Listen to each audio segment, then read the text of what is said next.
Et comme tous les vendredis, nous retrouvons maintenant le président du consistoire de Paris. Bonjour Joël Mergui et Shabbat Shalom. Bonjour et Shabbat Shalom. La semaine dernière, c'était le Shabbat mondial qui a heureusement été très suivi dans beaucoup de nos communautés. Mais le lendemain de ce Shabbat mondial, il y avait un événement important, un événement récurrent dans notre communauté. C'est l'arrivée du salon de la Aliyah. Et j'ai pu rencontrer à ce moment-là, comme je l'ai fait à plusieurs reprises depuis de nombreuses années, le ministre de la Aliyah et de l'intégration, Ophir Sofer, qui était à Paris. Alors si j'en parle, c'est parce bien entendu la Aliyah est dans l'esprit de nombreux juifs de France et ça fait partie maintenant des interrogations permanentes que nous pouvons avoir. Je ne rencontre plus de juifs, qu'ils soient religieux, pas religieux, très impliqués, sionistes ou moins sionistes, qui ne se posent pas la question de son avenir. Et c'est peut-être aussi dans mon rôle, dans ma responsabilité, la responsabilité de la communauté juive depuis tant d'années, aussi de réfléchir avec notre communauté et de voir toutes ces orientations. Je voulais revenir sur effectivement ce salon de la Aliyah auquel j'ai pu participer et dire combien je suis ému de voir autant de familles, autant de jeunes, autant de couples avec des enfants décider de faire leur Aliyah ou de s'interroger sur leur Aliyah ou de préparer leur Aliyah. Préparer sa Aliyah ou faire la Aliyah comme on l'avait vu au mois de juin, en pleine guerre en Israël, au moment où des missiles tombent quasiment quotidiennement, au moment où une partie du pays est paralysée, c'est une preuve que notre peuple est un peuple de courage, c'est un peuple d'abnégation, c'est un peuple de résilience, c'est un peuple qui ne renonce jamais. Et au moment où le peuple est en difficulté, où Israël est en difficulté, il y a parmi les Juifs de France de nombreux qui décident de s'allier avec leurs enfants, avec leurs familles à Israël. C'est dire deux choses, c'est dire effectivement l'aspiration et l'idéal sioniste, l'idéal religieux, l'idéal d'implication sur la terre d'Israël, et c'est dire également le désarroi que peuvent avoir cette famille. Je voudrais penser que les Juifs ne quittent pas la France pour aller en Israël par désarroi, mais par adhésion au projet sioniste, parce que sinon ça serait effectivement compliqué. Mais je sais combien chacune et chacun s'interroge sur son avenir.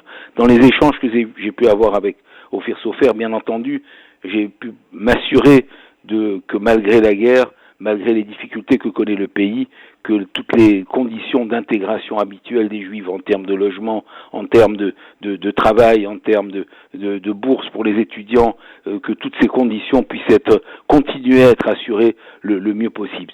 Aussi l'accompagnement fondamental du judaïsme français en Israël. De nombreuses communautés se recréent en Israël et parfois c'est un vecteur essentiel de la Aliyah de savoir quand on quitte une communauté en France, on retrouve une communauté francophone, celle qui nous ressemble en Israël. C'est aussi un challenge de voir que le modèle éducatif français juif, c'est-à-dire les écoles juives que nous avons en France, ne correspondent pas spécifiquement au modèle israélien et il faut recréer des conditions identiques. C'est tout cela qui fait partie d'une réflexion et parfois on peut s'interroger si dans ma mission de président du consistoire de Paris, ce n'est pas une incompatibilité de se dire qu'on accompagne la Aliyah. Mon rôle, je l'ai répété publiquement devant les ministres, devant les gouvernements français, devant les gouvernements israéliens, mon rôle est d'accompagner l'esprit de la communauté juive. Quand un juif a envie de quitter la France pour aller en Israël, mon rôle est d'essayer de faire en sorte qu'il s'intègre le mieux possible.